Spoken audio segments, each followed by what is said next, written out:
I've heard presentations that are absolutely accurate that talk about the numbers of rare diseases that don't have treatments today, and the numbers of patients that are incorporated there.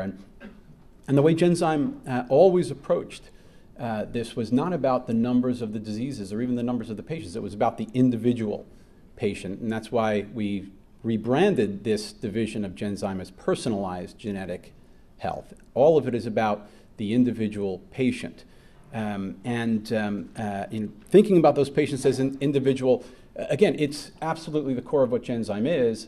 Is it always the right decision? Well, that desire to be able to treat those pediatric patients with Pompe disease with Myozyme, the only way to do that was to put Myozyme into our Alston facility and strain that facility beyond its ability to produce product, was certainly a large contributor to the shortage that we've ended up with on Cerezyme and Fabrazyme.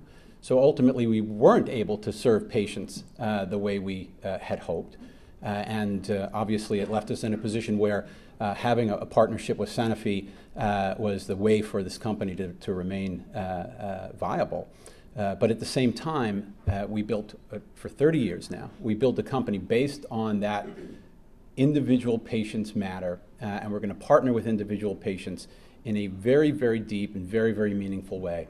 And even as we speak to patients with Gaucher disease, with Fabry disease, and you explain the situation of why we felt the need to put a product for Pompe disease into Alston, doesn't always take away the anger, which is certainly justified. But they understand, because that's the way we approached them as well and their disease, and partnering with them individually. And it manifests. Last night, I was at a reception at our Genzyme Center building where Chris Viehbacher, the CEO of Sanofi and now the CEO of Genzyme today as well, was being introduced to the community. And Henry and Chris were there. And there were local politicians and business leaders. Bob Kraft, I enjoyed meeting him. But the only person I saw Henry grab and actively interrupt Chris to introduce to Chris was the father of one of our Pompe patients. And it's that kind of focus on the individual that has ultimately, I think ultimately has allowed us all to be here in this room, to allow this orphan disease business to become a true business that people are interested in being a part of today. And that I think, while certainly the world has become more complicated, drug development has become more complicated, what we find, and this is what's been so fun about speaking to our Sanofi colleagues about what we do, the secret sauce, if you will. It's when you deal with the people who are responsible for decisions around treating these patients, paying for that treatment, people want to help patients with these diseases. They want to be your partners in doing that. They will work with you to find solutions. Sometimes it's very quick, sometimes it takes years. But those solutions exist, and we have to be innovative, creative, and get us to those solutions. And that's why I don't see Big Pharma being part of this business as a death knell to the business at all. I'm still not sure what the GSK guy meant about losing his hair because of dealing with Genzyme. But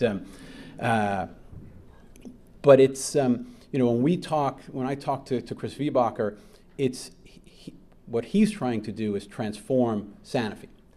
The big pharma model, the blockbuster model, as we all know, doesn't really work anymore. And he looks at not just the rare disease approach, but that patient-centric approach. Can you bring that patient-centric approach to how you look at type 1 diabetes or oncology or other diseases that affect more than just a rare population? And the mountain he's hoping to climb is to have this 10,000 patient or 10,000 person organization in Genzyme impact this 100,000 person organization in Sanofi. And I think we all recognize that might be a very large challenge, but it's one that I think is very interesting and very exciting.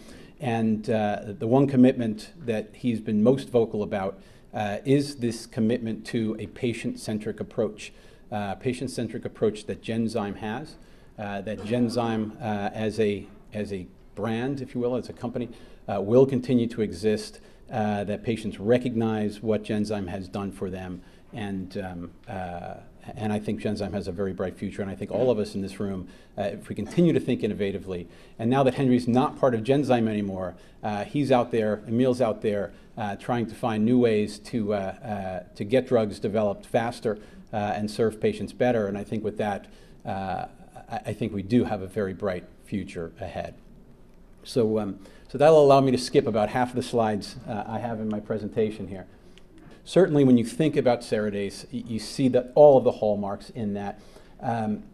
This is Brian Berman, who's the first patient who was treated with Ceridase, where the product worked, where they actually delivered the right dose to him. And you want to think about a patient-centric approach. It was his mother, who was a physician, who was advocating for his treatment. We had to go out as a company, certainly before my time at Genzyme, go out and raise the money to do this 12-patient study, and she was along for all of the fundraising while she was 8 months pregnant with their next child, and yet having her as a part of that, as they sat across the table from venture capitalists, was what allowed us to raise the money to do this 12-patient trial that allowed Ceridase to be approved.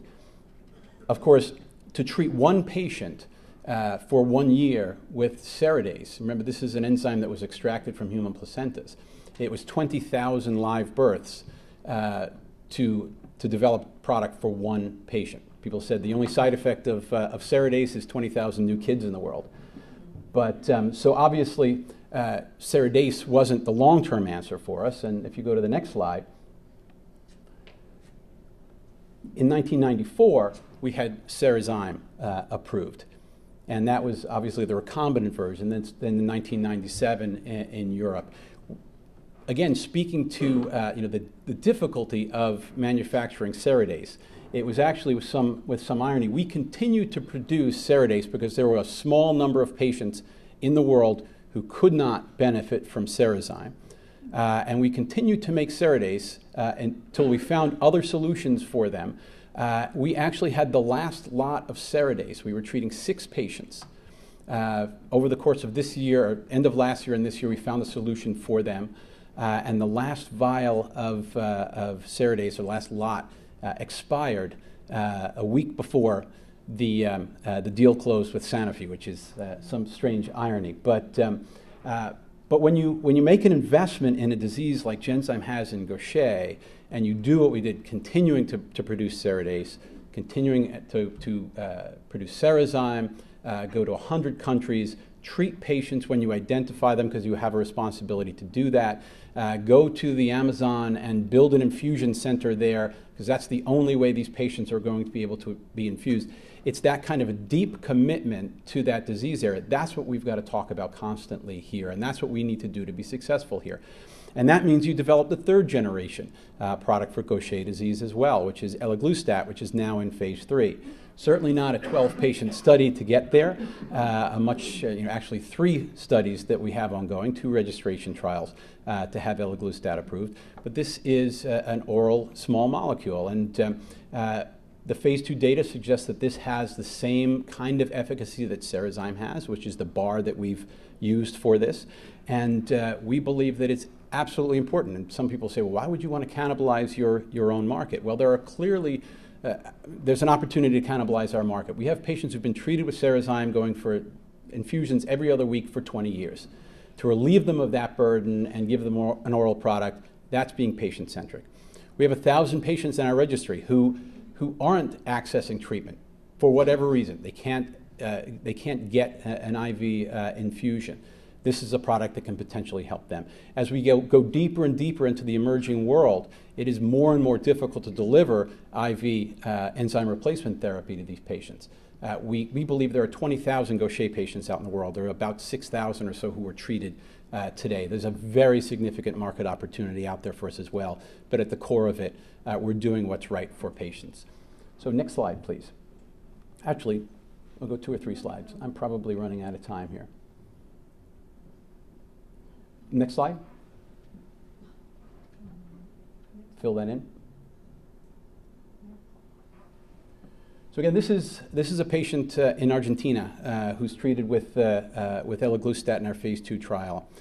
We have patients from 30 or 40 countries, I think now, 30, 35 countries participating in this trial. It's a much different proposition today than it was in 1990. But this is what you do when you're patient-centric. This is what you do when you're building something sustainable for the long term. That was certainly Henry Termeer's vision for Genzyme. I know in the very early returns this is also the vision that Chris Viehbacher has for Genzyme as a part of Sanofi. So we're very excited about what the future holds. It will be different, it will be challenging, but with the people in the room and the commitment I've heard today from both big pharma and small, we have the opportunity, as long as we all continue to focus on delivering what's right for the patients.